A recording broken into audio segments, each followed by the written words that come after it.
Hello दोस्तों, मैं सूरज कुमार हौसला में आपका स्वागत करता हूं। जैसे कि आपको पता है, मैंने अभी 2 वीडियो अपलोड कर चुका हूं। अगर नहीं देखे हैं तो जाइए देखिए और मज़ा लीजिए पॉलिटी का। हाँ, मैं इतना वादा ज़रूर कहता हूं, आप किसी भी चीज़ का तैयारी करते हो, चाहे वो बीपीएससी हो, चाहे बिहार दरोगा हो, चाहे अदर एग्ज़ाम हो, जहाँ भी पॉलिटी आती हो, इससे बाहर नहीं जाएगा। मेरा ये विश्वास है। आप कंटेंट देखकर समझ गए होंगे कि कैसा कंटेंट है। और आज संवैधानिक विकास का तीसरा यानी अंतिम, मैंने पिछले वीडियो में बोला था कि जो छूटा हुआ होगा उसको भी मैं नहीं छोड़ूंगा, ताकि आपको एग्ज़ाम में कोई दिक्कत ना हो। तो आज फाइनल है, जो भी है आज आपके सामने होगा। और इसके बाद मैं एक और वीडियो लेकर आऊँगा और आप जितना पढ़े हो उस सब का पीवाई की यानी प्रीवियस क्वेश्चंस, चाहे वो आईएएस हो चाहे पीसीएस हो, जितने भी पूछे गए हैं उन सब में पूछे गए क्वेश्चन को लाऊंगा और मैं आपको दिखाऊंगा कि आप सही जगह हो। तो आप इसके बाद एक और वीडियो आएगा जो क्वेश्चन और आंसर पे होगा, मैं एनालिसिस कराऊंगा। तो चलते हैं बिना देरी किए हुए अपने पॉइंट पे। ठीक है, तो चलते हैं दोस्तों। अब मैं बात करता हूँ, सबसे पहले मैं साइमन आयोग, थोड़ा सा मैं आपको पीछे लेकर चलता हूँ। याद कीजिए, मैंने इससे पहले पढ़ाया था आपको 1919 का एक्ट। ठीक है, अब इसी में आपको थोड़ा सा पढ़ना होता है साइमन आयोग। क्या है ये साइमन आयोग, इसके बारे में जानते हैं आप? अगर देखा जाए तो सबसे पहले ये ध्यान देना है कि इसकी घोषणा ब्रिटिश सरकार द्वारा यानी गठन की घोषणा। अब क्यों गठन किया गया 8 नवंबर 1927 को, ये समझिए। गठन साइमन आयोग का इसलिए किया गया था, यानी मेन उद्देश्य जो था, एग्जाम में कई बार पूछता है कि साइमन आयोग का उद्देश्य क्या था गठन का। तो याद कीजिए, जब मैंने मॉन्टेग्यू चेम्सफोर्ड सुधार यानी 1919 का एक्ट पढ़ाया, तो उसमें जो नियम कानून थे उन्हीं का समीक्षा करना इसका मुख्य उद्देश्य था, और भारत के लिए संवैधानिक सुधारों का सुझाव देना ये महत्वपूर्ण था, है ना। तो पहला क्या उद्देश्य था, याद रखेंगे, 1919 का एक्ट की समीक्षा करना यानी जांच करना, और दूसरा है भारत के लिए संवैधानिक सुधारों का सुझाव देना था। तो ये साइमन आयोग का मुख्य उद्देश्य था। अच्छा, आप ये भी ध्यान दीजिएगा कि साइमन आयोग का भारत में बहुत बड़े पैमाने पर क्या था, विरोध हुआ था। और याद कीजिए, यहीं पे इसी साइमन आयोग की वजह से हमारे लाला लाजपत राय, जो पंजाब केसरी के नाम से जाने जाते हैं, उनकी लाठी से मार खाने के बाद मौत हो चुकी थी। और एक वाक्य भी बोले थे वो कि मेरे शरीर पर पड़ी लाठी का एक एक वार अंग्रेजी सत्ता के ताबूत के किल साबित होगी। ये शब्द, ये कथन के रूप में भी क्वेश्चन आता है। तो किसने कहा था? तो लाला लाजपत राय ने। हालांकि इसका विरोध का मुख्य कारण क्या था ये जानेंगे। देखिए, जब ये इसका गठन किया गया था तो इसमें सभी जो थे वो टोटल के टोटल 7 सदस्य थे, जिनमें सारे अंग्रेज थे, इनमें कोई भारतीय था नहीं। सबसे बड़ी चीज तो यही थी। और जिसका हेड जो था वो सिर्फ जॉन साइमन ही था, इसी के नाम से, है ना, सर जॉन साइमन इसके हेड था। साइमन इसके हेड था, हेड। और इसी के नेतृत्व में ये साइमन आयोग गठित किया गया था। आप देख सकते हैं सारे के सारे ब्रिटिशर्स थे, यानी सारे के लोग ब्रिटिश के लोग थे, इसमें कोई भारतीय नहीं था। ठीक है, अब आप ही सोचिए, जब आप भारत के संवैधानिक विकास के बारे में बात करते हैं, भारत के बारे में सोचते हो, और भारत के लोग ही ना हो, तो जाहिर सी बात है कि विरोध आना हो ही जाएगा जरूरी। तो यही कारण था कि भारत में इसको साइमन गो बैक के नारे लगे, साइमन कमीशन वापस जाओ के नारे। जब वो 3 फरवरी 1928 को जब मुंबई उतरता है तो वहीं पे काले झंडे दिखाए जाते हैं और साइमन गो बैक के नारे लगाए जाते हैं। तो कहीं ना कहीं ये ये विरोध, जिसमें भारतीय नहीं थे, यही कारण था कि इनका विरोध का कारण बना। इसके अलावा इस आयोग ने अपना रिपोर्ट 1930 में पेश करता है। ये कई बार एग्जाम में भी आया है। अब अगर प्रीवियस क्वेश्चन बनाते होंगे तो ये सारे ऐसे क्वेश्चन आपको मिलते होंगे बनाने के लिए। तो साइमन आयोग ने अपना रिपोर्ट कब जारी किया था? 1930 में, ठीक है।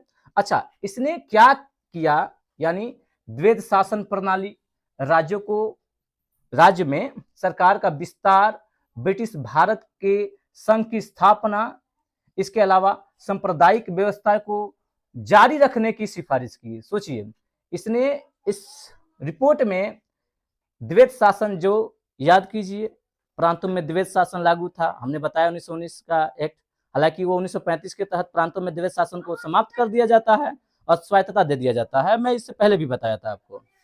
तो यहाँ पे ध्यान दीजिएगा, तो ये कुछ सिफारिशें थी 1930 के जो रिपोर्ट में था, जैसे द्वैध शासन प्रणाली, राज्यों में सरकार का विस्तार, इसके अलावा ब्रिटिश भारत के संघ की स्थापना, इसके अलावा सांप्रदायिक व्यवस्था को जारी रखने की सिफारिश करना, तो ये सारी रिपोर्ट में शामिल था। और साइमन कमीशन ने अपना रिपोर्ट कब पारित किया था भाई? तो याद रखेंगे 1930 में। अब आते हैं आगे। अब क्या हुआ कि इसी रिपोर्ट के ऊपर विचार करने के लिए, क्योंकि जाहिर सी बात है कि इसका विरोध भी हुआ था, तो इसी रिपोर्ट के ऊपर विचार करने के लिए आप देखे होंगे कि गोलमेज सम्मेलन हुआ। याद कीजिए, ये ब्रिटेन में गोलमेज सम्मेलन होता है। इसी रिपोर्ट के ऊपर विचार करने के लिए 3 गोलमेज सम्मेलन हुआ है। हालांकि ये इतिहास के विषय हम आपको पढ़ाएंगे, जहां 1930, 31, 32, जहां कांग्रेस की तरफ से दूसरे में गांधी जी भाग लेते हैं, यानी 1931 वाले में गांधी जी ने भाग लिया। तो ये सारे हम इतिहास में पढ़ेंगे, लेकिन यहाँ पे आपको समझाने के तौर पे इसमें हम ला दिए हैं, ठीक है। और इसी प्रस्ताव पर विचार करने के लिए ब्रिटिश सरकार गोलमेज सम्मेलन किया, तो यही कारण था गोलमेज सम्मेलन करने का। अब आते हैं कुछ सांप्रदायिक अवार्ड की बात करते हैं, ये 1932 के आसपास। अब देखिए, इस समय ब्रिटेन के प्रधानमंत्री रैमजे मैकडोनाल्ड था। अब ये क्या है, ये सांप्रदायिक अवार्ड, इसके बारे में जानने की कोशिश करते हैं। तो सांप्रदायिक जो अवार्ड था, यानी ब्रिटिश पीएम उस समय रैमजे मैकडोनाल्ड था। पहले तो यही क्वेश्चन पूछता है कि सांप्रदायिक अवार्ड के समय ब्रिटेन का प्रधानमंत्री कौन था? तो रैमजे मैकडोनाल्ड था। इसने क्या किया कि अगस्त 1932 में, कब? अगस्त 1932 में अल्पसंख्यक, यानी भारत में अल्पसंख्यक बहुसंख्यक क्या होता है? जिसकी संख्या ज्यादा होंगी वो बहुसंख्यक होते हैं, जो कम मात्रा में होते हैं वो अल्पसंख्यक होते हैं। जैसे भारत में हिंदुओं की ज्यादा जनसंख्या है तो वो बहुसंख्यक है, बाकी जैसे कि मुस्लिम हो गए, चाहे वो सिख हो गए, चाहे ईसाई हो गए, ये सारे अल्पसंख्यक में आते हैं। तो ये तो आपको समझ में आता ही होगा, ठीक है।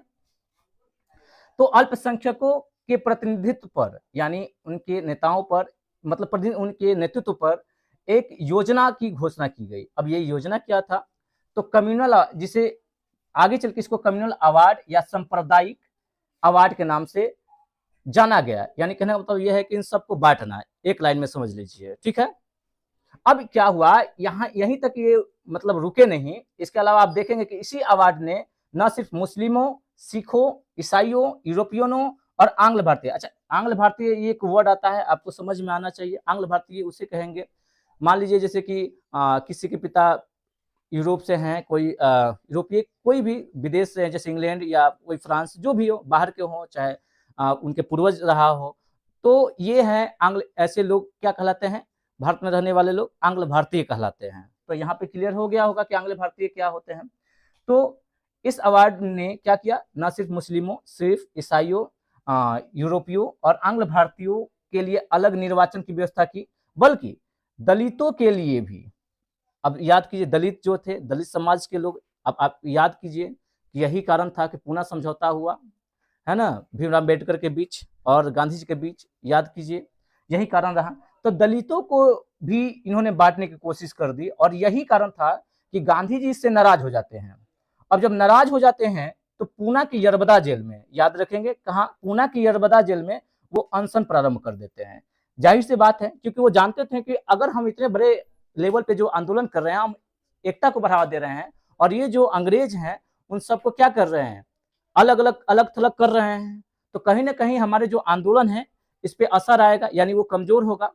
तो क्या किए कि इससे नाराज होकर वो उस समय जेल में थे। हालांकि ये पूरा आपको पढ़ाएंगे हिस्ट्री में और बढ़िया से विस्तार से, लेकिन यहाँ पे समझने के लिए हम बात करते हैं। तो यरबदा जेल में अनशन प्रारंभ कर दिए गांधी जी ने, और आपको याद होगा फिर आगे चल के वही कांग्रेस के नेताओं और दलितों के बीच एक समझौता हुआ था, जिसे इतिहास में हम पूना समझौता के नाम से जानते हैं, है ना। तो यहाँ पे 16 सितंबर 1932 को याद कीजिए। तो दलितों की तरफ से जाते हैं अम्बेडकर जी और गांधी जी के बीच जो पूना समझौता होता है, आप पढ़े होंगे बहुत बार। तो उसको और आगे पढ़ेंगे कि इसमें क्वेश्चन आता है कि इन दोनों में मध्यस्थता किसने की थी, इनको, तो ये सारे क्वेश्चन आगे आएगा, ये सब पढ़ेंगे हम लोग, जो इतिहास का चैप्टर है। देखते हैं आगे फिर। तो इसे इतिहास में किस नाम से जाना गया? दलितों और कांग्रेसों के बीच जो समझौता हुआ, पूना समझौता के नाम से जाना गया। तो ये थी हमारी सांप्रदायिक अवार्ड, है ना। आशा करता हूं कि ये समझ में आ गया होगा। अब चलते हैं भारत शासन अधिनियम 1947, लास्ट इसमें जो बचा हुआ है इसके थ्रू। अच्छा देखिए, इसमें क्या होता है, आपको पता है कि जब यहाँ तक आते आते भारत में बहुत ज्यादा आपस में ही मुस्लिम लीग कांग्रेस के बीच बहुत सारे द्वेध उत्पन्न हो गए थे और कहीं ना कहीं लोग आपस में ही लड़ने मरने लगे। अब यहाँ पे पूरी तरीके से, और कहीं ना कहीं आप देखेंगे कि फिर 1942 में भारत छोड़ो आंदोलन हुआ कि बहुत सारे कांड होते गए, जिससे अब सबको लग गया। अब जाहिर से बात है, वहां गांधी जी ने स्टार्ट कर दिया 1942 में भारत छोड़ो आंदोलन, डू और डाई का नारा दिया उन्होंने। तो काफी ना, अगर देखा जाए तो बहुत ज्यादा आक्रामकता आ गई थी अपने भारत में उस समय। तब जाकर लास्ट में, अब देखिए ध्यान से, तब भारत शासन अधिनियम के तहत 1947, उस समय क्या होता है, इस समय ब्रिटेन में क्लीमेट एटली नाम के एक पीएम रहते हैं। यानी उस समय ब्रिटेन के पीएम कौन रहते थे? क्लीमेट एटली, है ना। ये 20 फरवरी 1947 को, है ना, घोषणा करते हैं। क्या घोषणा करते हैं? कि भारत को पूर्ण रूप से 30 जून 1948 तक क्या कर दिया जाएगा, भारत में ब्रिटिश शासन को समाप्त कर दिया जाए, यानी भारत को आजादी मिल जाएगी, ठीक है। लेकिन उनको क्या पता था कि भैया इतना आक्रामकता बढ़ गया है कि आप उनको पहले ही आजादी देनी पड़ेगी, क्योंकि उधर मुस्लिम लीग अलग विभाजन की बात करता था, अलग स्टेट बनाना चाहता था, जो पाकिस्तान के रूप में जाना गया आगे चल के। तो यही कारण था।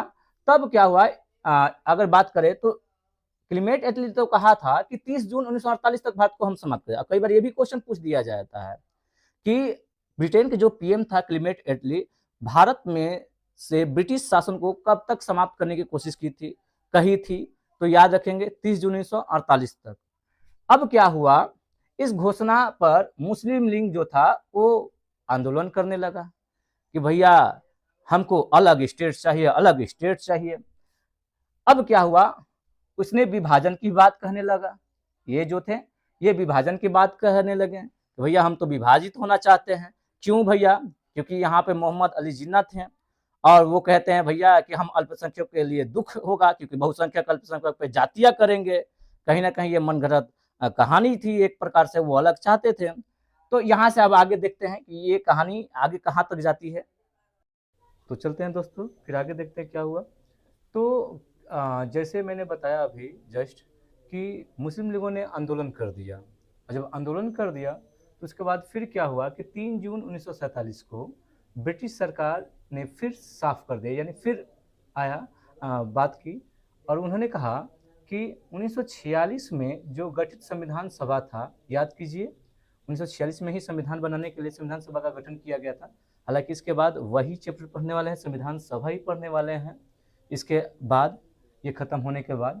तो 1946 में जो गठित संविधान सभा था, उसके द्वारा जो नियम बनाए गए थे, यानी जो नियम बना था, तो इन्होंने कहा, यानी ब्रिटिशों ने कहा कि ये जो नियम बनाया गया 1946 के तहत, यानी संविधान सभा के द्वारा, तो उन क्षेत्रों पर लागू नहीं होगा जो इसे स्वीकार न करेंगे। अगर कोई क्षेत्र चाहता है कि हम इस संविधान को ना माने, तो वो नहीं मानेगा, यानी उस पर ये संविधान जो गठन हुआ है, लागू नहीं, गठन हुआ है, यानी 1946 में जो संविधान सभा बनना स्टार्ट हो गया था, वो दूसरे पर, मतलब जो नहीं माना चाहता उस पर थोपा, जबरदस्ती थोपा नहीं जाएगा। ये दबाव में आकर, मुस्लिम के दबाव में आकर फिर ये सरकार साफ कर देता है 3 जून 1947 को, ठीक है। उसी दिन क्या होता है कि फिर ये इतना जोर पकड़ लिया था विभाजन का कि माउंट बेटन, याद कीजिए, लास्ट में ब्रिटिश सरकार हारकर एक योजना भेजती है विभाजन के लिए, जिसे माउंट बेटन योजना भी कहा गया इतिहास में। और कई बार क्वेश्चन आता भी है कि भारत का विभाजन किसके तहत हुआ था, तो आप याद रखिएगा माउंट बेटन योजना प्लान के तहत भारत का विभाजन हुआ था। याद रखिए, मध्य रात्रि 14, है ना, अगस्त को, अगर देखा जाए तो पाकिस्तान मनाता है और हम 15 अगस्त को, यानी हमारा 14 अगस्त को मध्य रात्रि को भारत आज़ाद हुआ। ये आपको पता ही होगा, ये पहले से पढ़े होंगे। तो माउंट बेटन योजना ही भारत में जो विभाजन की बात की थी वो लेकर आए, और माउंटबेटन योजना जो लास्ट आगे चल के ये कहलाने लगा, क्योंकि माउंटबेटन के ही संदर्भ में ये योजना लाया गया था। और आपको पता होगा कि स्वतंत्र भारत के प्रथम गवर्नर जनरल जो भी बनाया गया था वो माउंटबेटन को ही बनाया गया था। तो ये भी आप ध्यान रखिएगा। तो ये कुछ था भारत शासन अधिनियम 1947 का। हमने आपको स्टार्ट किया था 1773 से, और 1947 तक हमने पढ़ाया भारत के संदर्भ में भारतीय संवैधानिक विकास के बारे में। तो आज ये अंतिम था, और मुझे लगता है कि इतना इनफ है इस क्लास के लिए। और मैं कुछ थोड़ा सा इसी में जोड़ के आपको बता देता हूँ। जैसे अंतरिम सरकार, यहाँ से बीपीएससी खास करके क्वेश्चन पूछती है, या कोई भी एग्जाम में आता है, ऐसा नहीं कि सिर्फ बीपीएससी में ही आता है। अंतरिम सरकार ये क्या होता है, और मैं दोनों को यहाँ पे कंपैरिजन करूँगा, यानी तुलना करूँगा अंतरिम सरकार से और स्वतंत्र भारत का पहला जो मंत्रिमंडल बना उससे। ठीक है, अच्छा पहले ये देखते हैं कि अंतरिम सरकार का मतलब क्या होता है। यानी एक ऐसी सरकार, यानी अस्थायी सरकार। मान लीजिए आप स्थायी सरकार बनाने से पहले आपको कुछ समय के लिए अस्थायी के रूप में कार्यभार सौंपा गया है, तो ऐसे जब हम अस्थायी रूप में यानी कुछ समय के लिए मंत्रिमंडल का गठन कर देते हैं, है ना, कार्य को चलाने के लिए, तो वो अस्थायी रूप में आ जाता है। और वही था अंतरिम सरकार, यानी स्वतंत्रता से पहले अंतरिम सरकार का गठन किया गया था 1946 में, आपको पता ही होगा अगर आप पढ़े होंगे तो ये है अंतरिम सरकार। यानी अंतरिम सरकार का मतलब क्या हुआ कि एक अस्थायी सरकार, ठीक है, शासन को चलाने के लिए अस्थायी रूप से एक सरकार गठित किया जाता है, जिसे अंतरिम सरकार कहा गया। ठीक है, अब यहाँ पे ध्यान देने वाली बात है कि इस अंतरिम सरकार में किसको कौन सा मंत्रिमंडल मिला। तो आप देखिए ध्यान से, यहाँ पे से JL नेहरू यानी जवाहरलाल नेहरू जो हमारे चाचा नेहरू हैं, इनको परिषद के उपाध्यक्ष, राष्ट्रमंडल का कार्यभार से संबंधित या विदेश मामले, ये सारे मामले प्राप्त हुए थे तो अंतरिम मंडल में, इनको भी ध्यान रखिएगा। हमने वही इसमें ऐड किया है जो एग्जाम में अधिकतर मुझे दिखाई दिया है। जैसे कि कई बार पूछा गया है कि अंतरिम सरकार में वित्त मंत्री कौन थे, या कई बार पूछा है कि अंतरिम सरकार में खाद्य एवं कृषि मंत्री कौन थे। तो ऐसे क्वेश्चन आते ही रहते हैं, तो इसको भी खत्म करने के लिए मैं आपको वही दिया हूँ, ज़्यादा नहीं दिया हूँ, बस आपको याद होना चाहिए, आप देखते रहिएगा। देखिए, पढ़ाई का मतलब भी होता है रिवीजन। हमने अभी तक जितना पढ़ा उसको आप रिवीजन कीजिएगा, ज़्यादा नहीं पढ़ना है, लेकिन उतना ज़रूर पढ़ना है कि जिससे हमारा एग्ज़ाम पास हो पाए। ठीक है, तो उसके लिए आपको ध्यान देना है, समझना है, चीज़ों को रटना नहीं है। जब आप एक ही चीज़ को बार बार पढ़ते हैं तो आप रूपी वो याद हो ही जाता है, ऐसा कुछ नहीं है। और मैं एक चीज़ बोलना चाहूँगा कि इस दुनिया में कोई तेज नहीं होता है, कोई बुर्बक भी नहीं होता है। जो मेहनत करता है उसको सफलता लगता ही लगता है, चाहे आज लगे, चाहे 10 दिन बाद लगे, चाहे 10 साल बाद लगे। ठीक है, मेहनत करना है, रुकना नहीं है, जब तक तोड़ेंगे नहीं तब तक छोड़ेंगे नहीं, यही नारा रहना चाहिए। ठीक है, तो यहाँ पे सरदार पटेल जो हैं, हमारे सरदार वल्लभ भाई पटेल, इनको गृह मंत्री का पदभार दिया गया था, एवं सूचना एवं प्रसारण मंत्री भी थे ये अंतरिम सरकार में। इसके अलावा राजेंद्र प्रसाद, जो आपको पता होगा कि संविधान सभा के स्थायी अध्यक्ष चुने गए थे, आपको याद होगा 11 दिसंबर, जो मैं आपको पढ़ाऊंगा संविधान सभा में। कभी कभी आपको समझाने के लिए सब बोलना पड़ता है। तो 11 यहाँ पे राजेंद्र प्रसाद को खाद्य एवं कृषि मंत्री बनाया गया है, तो ये भी इम्पोर्टेंट है, इसको भी ध्यान रखेंगे कि अंतरिम सरकार में खाद्य एवं कृषि मंत्री कौन था, तो डॉक्टर राजेंद्र प्रसाद। इसके बाद उद्योग एवं नागरिक आपूर्ति यानी उद्योग मंत्री कौन बने अंतरिम सरकार में, तो जॉन मथाई यानी डॉक्टर जॉन मथाई थे। ठीक है, इसके अलावा जगजीवन राम श्रम मंत्री या लेबर मंत्री आप कह सकते हो यहाँ पे।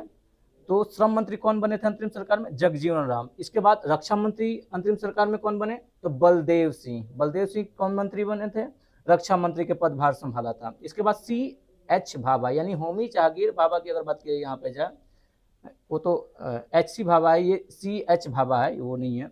यहाँ पे कार्य एवं खनन एवं ऊर्जा मंत्री, ठीक है, CH भाभा को बनाया गया। इसके बाद लियाकत अली खान वित्त मंत्री, ठीक है।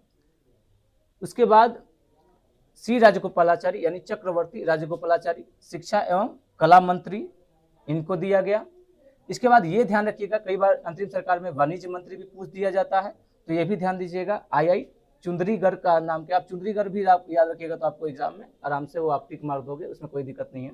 अब मैं यहाँ पे क्या करता हूँ, मैं यहाँ पे क्यों स्वतंत्र भारत का लिख दिया, ताकि आपको कन्फ्यूजन नहीं हो। जैसे कि अंतरिम सरकार और स्वतंत्र मंत्रिमंडल की बात किया जाए तो आप काफ़ी मिलता जुलता देखेंगे यहाँ पे। जैसे कि सरदार पटेल जो थे वहाँ भी गृह मंत्री थे अंतरिम में, यहाँ भी गृह मंत्री हैं देखिए यहाँ पे, तो इसको भी देख लीजिए। जवाहरलाल नेहरू यहाँ पे स्वतंत्र भारत का प्रथम प्रधानमंत्री बने थे, आपको पता ही होगा। फिर राष्ट्रमंडल से भी विदेश मामले, वैज्ञानिक शोध, सब इन्हीं के अंदर आया और इसकी इन्हीं के अंदर था। और सरदार पटेल जो अंतरिम सरकार में भी गृह मंत्री थे, सूचना एवं प्रसारण मंत्री थे, यहाँ भी गृह मंत्री और सूचना प्रसारण मंत्री, और राज्यों के मामले में भी ये देख रेख करता बने। इसके अलावा आप देखिएगा यहाँ पे जॉन मथाई जो पहले थे उद्योग एवं नागरिक, अब यहाँ पे उनको मिला स्वतंत्र भारत में रेलवे एवं परिवहन, ठीक है। इसके बाद स्वतंत्र भारत के वित्त मंत्री जो थे वो आर.के. शनमुगम शेट्टी थे। इसके अलावा आप बहुत बार क्वेश्चन देखे भी होंगे कि स्वतंत्र भारत के प्रथम कानून मंत्री या विधि मंत्री कौन थे, तो याद रखिए बी.आर. अम्बेडकर थे, जो कई बार एग्जाम में पूछा भी गया है। इसके बाद स्वतंत्र मंत्रिमंडल में जगजीवन राम, ये देखिए यहाँ पे अंतरिम सरकार में भी जगजीवन राम जो थे श्रम मंत्री ही थे और यहाँ भी वो श्रम मंत्री ही हैं। इसके अलावा बलदेव सिंह को रक्षा मंत्री बनाया गया था। अब यहाँ पे देखिए वही हैं, सेम दोनों जगह, यहाँ भी बलदेव सिंह रक्षा मंत्री थे और यहाँ भी बलदेव सिंह रक्षा मंत्री हैं। इसके बाद राजकुमारी अमृता कौर, भारत की जो महिला है ये, यहाँ स्वास्थ्य मंत्री बनाई गई। इनको स्वतंत्र भारत का मंत्रिमंडल में इनको स्वास्थ्य मंत्री का पदभार सौंपा गया, अमृता कौर को, राजकुमारी अमृता कौर। और भारत के प्रथम केंद्रीय महिला मंत्री थी, अगर आप पढ़े होंगे तो आपको ये याद होगा। इसके बाद फिर यहाँ पे देखिए सी.एच. भाभा कार्य एवं खान मंत्री थे या ऊर्जा मंत्री भी थे वो। यहाँ पे देखिए सी.एच. भाभा को क्या मिल गया, वाणिज्य मंत्री, ठीक है। अब देखिए अंतरिम सरकार में अगर देखा जाए सी.एच. भाभा कार्य एवं खान एवं ऊर्जा मंत्री हैं और यहाँ पे क्या मिल गया इनको, वाणिज्य मंत्री। इसके अलावा रफ़ी अहमद किदवई, आप किदवई बस याद रखिएगा, ये संचार मंत्री। कई बार क्वेश्चन ये भी पूछता है कि स्वतंत्र भारत का जो मंत्रिमंडल है उसमें संचार मंत्री किसको बनाया गया था, तो रफ़ी अहमद किदवई। दोस्तों रफ़ी अहमद किदवई जो संचार मंत्री थी, हमने अभी बात किया। अच्छा थोड़ा सा ये भी ध्यान दे दीजिएगा, मुंह से फ्लो में निकल गया था सी.एच. भाभा का होमी जहांगीर भाभा, हालांकि ये होमी जहांगीर भाभा नहीं है, ये कुंवरजी हरमुखजी भाभा हैं, वो नहीं है। तो ये क्लियर हो गया। मैं आशा करता हूँ कि आप यहाँ तक समझ गए होंगे। और आज आपका तीसरा भाग है और मैंने आपको 3 भाग में भारत के संवैधानिक विकास पढ़ाया और आप बाकी जैसे वीडियो को प्यार दिए वैसे ही इस वीडियो को भी प्यार दीजिए और एंजॉय कीजिए और लाइक कीजिए, शेयर कीजिए, ताकि और भी जो गरीब बच्चे हैं इससे जुड़ पाएँ और इसका आनंद उठा पाएँ।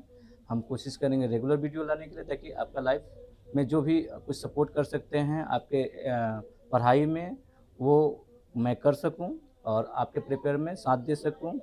तो मिलते हैं फिर नेक्स्ट वीडियो में। धन्यवाद। अगर कोई क्वेरी भी रह जाती है या कुछ मुझसे फ्लो में गलती हो गया हो तो आप कमेंट ज़रूर लिखिए और कैसा है वीडियो ये ज़रूर बताइए, है ना। तो मिलते हैं आप।